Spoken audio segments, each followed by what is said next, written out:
Hello, my name is Madison, and I'm 34 years old. When I was growing up, my biggest dream was to be a journalist or work with magazines. I loved writing and was good at keeping up with trends. So it wasn't surprising that I decided to study journalism and media in college.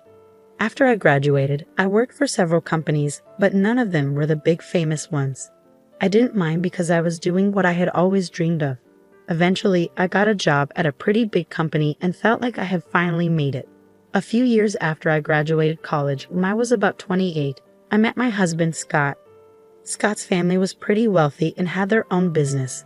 I'm mentioning this because his mother, Tricia, always disliked me and insulted me. She thought I wasn't good enough for him and that I shouldn't have married him.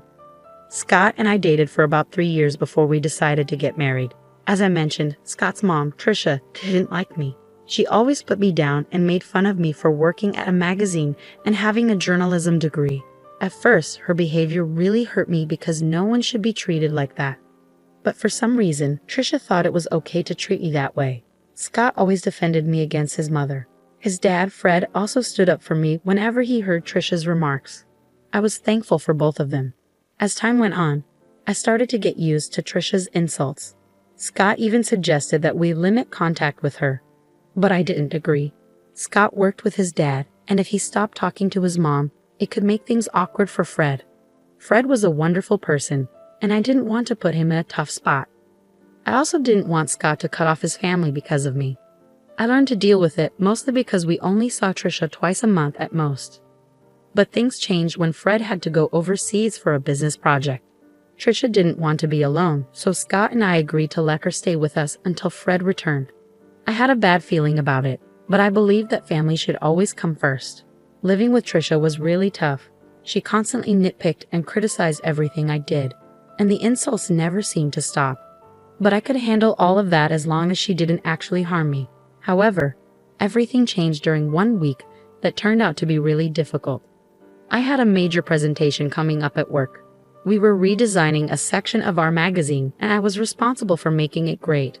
This presentation was crucial because it would determine if I got a promotion, but Tricia didn't understand why it was so important. I don't think knowing would have changed her opinion of me anyway. Since Tricia was staying with us, she saw how stressed I was about it. The night before my big presentation, I was talking to Scott about how nervous I felt when she overheard us. She walked into the living room and decided to share her thoughts. "This is a big deal. All the top bosses will be watching me. I can't imagine how scary this must be for you. I'm glad you had it easier with your business, but this is such a different game. I'm so scared of messing everything up." "Don't say that. You'll do great." I wish I could believe that. I just feel so unsure of everything. What if I mess up the presentation? I couldn't help but overhear you both talking. "Mom, we're having a private conversation." "Well, Madison, I just wanted to say that you have nothing to worry about. You probably don't have the skills for this, so you'll probably do badly tomorrow." "Excuse me?" "Just treat it as a chance to quit your job and be a housewife. Then maybe you'll be good enough for my son. I can't believe he married a journalist." "Mom, you're crossing a line. Leave." "You know what? I don't have time for your nonsense, Tricia. I have bigger things to worry about than your opinion of me and my relationship with your son." "How dare you talk to me like that?" "So it's fine for you to talk to me that way, but not the other way around." "Scott, say something. Your wife is disrespecting your mother. She's just standing up for herself. I don't see anything wrong with it. She's manipulating you. Look at how easily you can turn your back on family. Madison will regret this." I was furious at Tricia for barging into Scott's and my conversation and insulting me so blatantly. Scott tried to apologize for his mother's behavior, but I stopped him. He wasn't responsible for her hurtful words. After that, we decided to call it a night and went to sleep. I was too focused on everything else to even think about Tricia's threat towards me. I figured she would just continue tormenting me, which honestly, I didn't care about at that moment. Dealing with her could wait until after my presentation.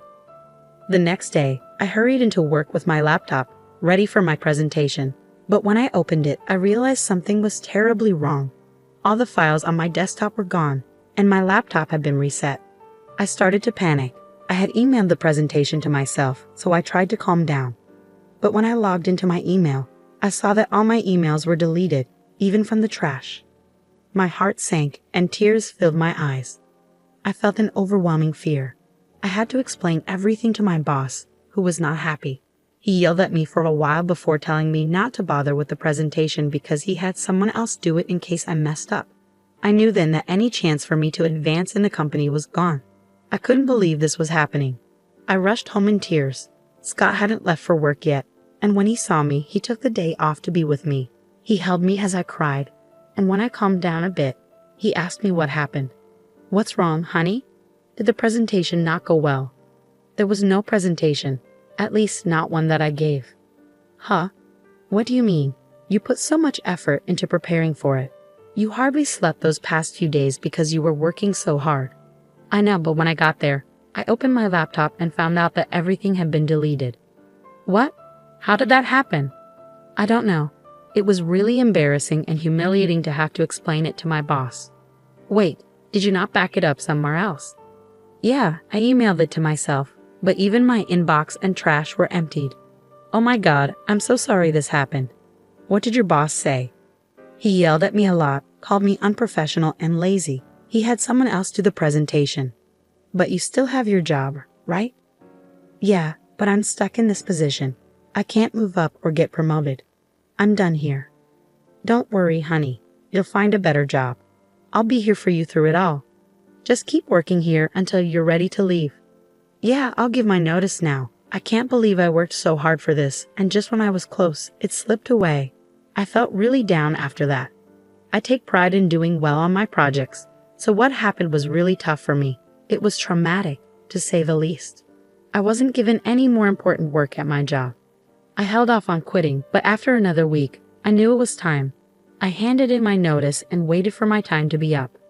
Through it all, Trisha seemed strangely happy. She saw me crying once and made remarks about how she knew I would fail. At first, I was mad at her, but then I started thinking about her behavior. Maybe she was happy because she thought I would finally become a housewife. Or maybe she was happy because she had something to do with my career falling apart. I can't quite explain it, but I had this gut feeling that Trisha had something to do with my laptop troubles. I wanted to talk to Scott about it, but I needed evidence first. So I decided to set up a hidden camera in the office to catch Trisha in the act. I ordered a camera disguised as a smoke detector and installed it on the ceiling. I connected it to my phone and got ready to implement my plan. The next step was to somehow let Trisha know about my upcoming presentation. That wasn't too hard. I just paced around the office looking worried. Scott was still at work, unaware of what I was doing. Trisha noticed my anxious behavior and asked what was going on. What's wrong? Are you stressed about another project? I need to tell someone. Since you asked, I've been given another chance to present my work, and it could lead to a raise. Oh, really? Yeah, and I'm really nervous because this is my last chance to get things right, and I have to do it well. Why aren't you telling Scott? Is it because you're embarrassed about your job? No, it's because I don't want to disappoint him again. Just keep it between us, okay? I'm not promising anything, but it'll be interesting to see what happens tomorrow. Why do you always want me to fail? I just think you'd be better off as a housewife. It's less embarrassing than what you're doing now. I don't have time for this, and I don't care what you think. Please leave me alone so I can practice my presentation before Scott gets home. Trisha left, but not before giving my laptop a look and smirking at me. I had a feeling something was up. I stayed in the office a little longer, only leaving when Scott came home. Trisha didn't mention my presentation, but she kept smirking at me during dinner. After we went to bed, I checked the footage from the hidden camera on my phone, keeping an eye out for any movement. Scott and I watched a few episodes of our favorite TV series as usual. There wasn't any action until midnight when Trisha entered the office. I quickly showed Scott what was happening on my phone. He seemed puzzled at first, but then he saw Trisha messing with my laptop until it shut off and restarted. Scott looked at me shocked. I explained what I had done, and he was furious with Trisha. Trisha was still in the office, snooping through my files. Scott got up and stormed into the office. He flung the door open, and Trisha looked startled when she saw him. Scott tried to stay calm and asked her what she was doing. What are you doing in here, Mom? Oh, nothing. Really? Then why is Madison's laptop still open? Are you accusing me of going through her stuff? I think you did more than that, Mom. Firstly, I came in here because I thought this room needed tidying up. And secondly, you know your wife isn't forgetful. She wouldn't leave her laptop open. You wanted to clean the office at midnight, and don't talk about Madison like that. Don't talk to me like that. I'm still your mother. Yeah, my mother who loves to hurt and sabotage my wife. What are you saying? We caught you on camera resetting Madison's laptop. You were spying on me? No, we just wanted to make sure that what happened to Madison wouldn't happen again. That's disgusting. How could you film me without my consent? I didn't put cameras in your room. I put one in my office, and you went in there without my permission. And even if it was wrong, it's nothing compared to what you did to Madison. I want you out of our house tomorrow. But I'll be all alone, Trisha protested. I don't care. I don't want to talk to you. The next morning, Trisha tried to delay things by helping with breakfast and washing dishes, but Scott wasn't having it. As soon as she finished, Scott came down with her bags and told her he'd packed for her and ordered her an Uber. Trisha pleaded with him to let her stay, even crying, which was unusual for her as she usually made others cry. Scott ignored her and went to our room. Trisha turned to me and started yelling, blaming me for setting her up. I told her if anyone should be yelling, it's me. She's lucky I haven't shared the footage with her friends and family. If they knew what she did to me, she'd lose them all. That shut her up pretty quickly. After Trisha left, I felt a weight lifted off my shoulders. Though I was still upset about my job situation, I knew I could bounce back and do even better. Scott was my biggest support throughout everything. Once my notice period ended, I took some time off to rest and figure out my next steps. Over the next few months, I took courses in different areas of my field.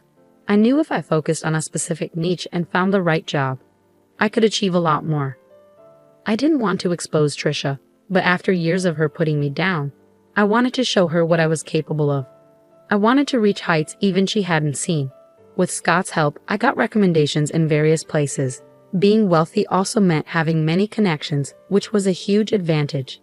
With my experience and Scott's support, I landed the role of chief editor at a major magazine known worldwide. The work was tough, but it was worth it. Somewhere along the journey to becoming chief editor, I forgot about my desire to show Trisha what I was capable of. In fact, we hadn't had any contact with her during those months. I knew Scott still spoke with his father because they worked together, but Scott hadn't heard much from or about his mother. His father, Fred, said she was upset with us about something but wouldn't say what. At least Trisha took my warning seriously, but I knew I'd have to see her eventually, and it turned out my company was throwing a huge party with lots of big names invited, including Trisha and Fred. Scott and I dressed our best because, for the first time, we were both important figures. When we arrived, Trisha and Fred spotted us and waved us over. We greeted them, and Trisha gave me a once-over before smirking. Look at you trying to fit in, she sneered. Trisha, ignore her, Madison. You look lovely, as always, Fred said kindly. Thanks, Fred. How have you been? Yeah, how's unemployment treating you? Trisha interjected. Wait, you're unemployed? Fred asked, surprised. Oh yeah, she messed up at her job, and they let her go. I've always said she's not good enough for our son. Look at her, she can't even keep a job, Trisha mocked. That's enough, Mom, Scott said sternly. Stop siding with her. It's bad enough having to see her everywhere. We wouldn't have to if you just left her like I said, Trisha insisted. Okay, that's enough. Either you stop talking or I'm leaving, Scott warned. But Madison, sweetie, if you need a job, let me know. It would be great to work with you, Fred offered sincerely. That's really kind of you, Fred, but I can't accept the offer, I replied. Of course not. I told you she's lazy and incompetent, Trisha muttered. Just then, my name was called, and people started cheering. I looked towards the small stage, and the CEO was there, waving and motioning for me to come up. I turned to Fred and Trisha, excusing myself. Fred looked amused, but Trisha seemed confused and angry. The CEO gave a speech, praising my work in the company and my ability to innovate and bring new ideas to the magazine. The audience cheered loudly, asking for a speech. I thanked Scott for his support and all my colleagues who helped make the magazine what it is.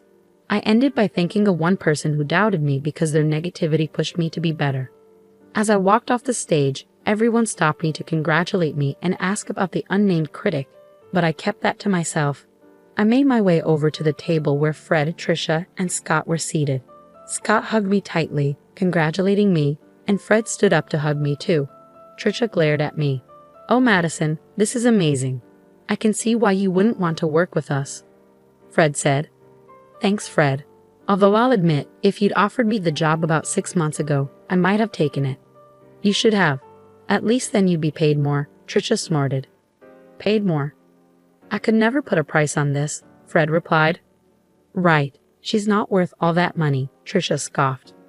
"No, I mean I couldn't match what she's earning right now." "What do you mean?" Trisha asked, confused.